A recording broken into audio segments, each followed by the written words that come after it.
The Supreme Personality of Godhead said, "My dear Arjun, how have these impurities come upon you?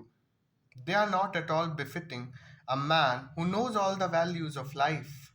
They lead not to a higher planet, but to infamy." Krishna and the Supreme Personality of Godhead are identical. Therefore, Lord Krishna is referred to as Bhagwan throughout the Gita. Bhagwan is the ultimate in the absolute truth. The absolute truth is realized in three phases of understanding, namely Brahman, or the impersonal, all pervasive spirit; Paramatma, or the localized aspect of the Supreme within the heart of all living entities; and Bhagwan, or Supreme Personality of Godhead, Lord Krishna. In Srimad Bhagavatam, this conception of the Absolute Truth is explained thus. The Absolute Truth is realized in three phases of understanding by the knower of the Absolute Truth, and all of them are identical. Such phases of the Absolute Truth are expressed as Brahman, Paramatma, and Bhagwan. These three divine aspects can be explained by the example of the sun, which also has three different aspects, namely the sunshine, the sun's surface, and the sun planet itself. One who studies the sunshine only is the preliminary student. One who understands the sun's surface is further advanced, and the one who can enter into the sun planet is the highest. Ordinary students who are satisfied by simply understanding the sunshine, its universal pervasiveness, and the glaring effluence of its impersonal nature, may be compared to those who can realize only the Brahman feature of the Absolute Truth. The student who has advanced still further can know the sun disk, which is compared to knowledge of the Paramatma feature of the Absolute Truth. And the student who can enter into the heart of the sun planet is compared to those who realized the personal features of the Supreme Absolute Truth. Therefore, Bhakts, or transcendentalists who have realized the Bhagwan feature of Absolute Truth, are the topmost transcendentalists. Although all students who are engaged in the study of the Absolute Truth are engaged in the same subject matter, the sunshine, the sun disk, and the inner affairs of the sun planet cannot be separated from one another, and yet the students of three different phases are not in the same category. The Sanskrit word Bhagwan is explained by the great authority Parishara Muni, the father of Vyasadeva.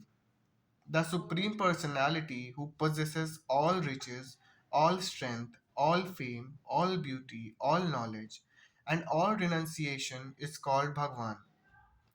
There are many persons who are very rich, very powerful, very beautiful, very famous, very learned, and very much detached, but no one claims that he possesses all riches, all strength, etc. entirely. Only Krishna can claim this because he is the Supreme Personality of Godhead. No living entity, including the Brahma, Lord Shiva, or Narayana, can possess opulences as fully as Krishna.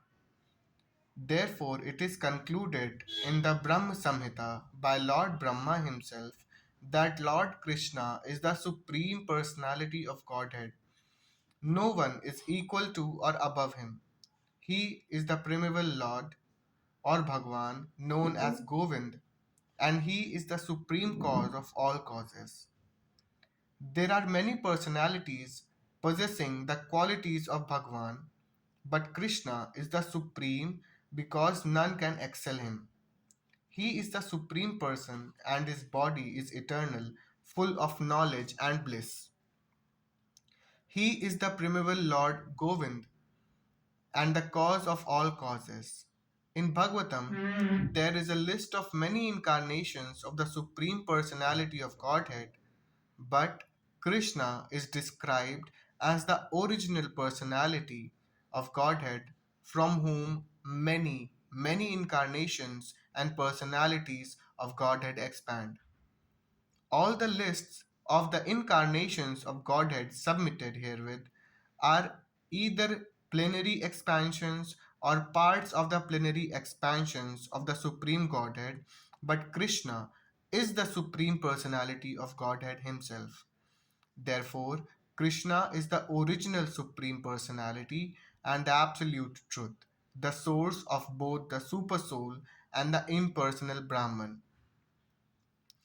In the presence of the Supreme Personality of Godhead, Arjun's lamentation for his kinsman is certainly unbecoming, and therefore Krishna expressed his surprise with the word Kutaha, wherefrom.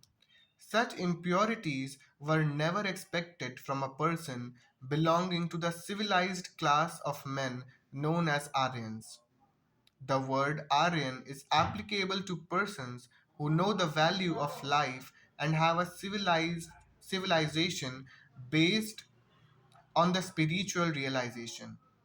Persons who are led by the material conceptions of life do not know that the aim of life is the realization of absolute truth, Vishnu or Bhagwan, and they are captivated by the external features of the material world, and therefore they do not know what liberation is.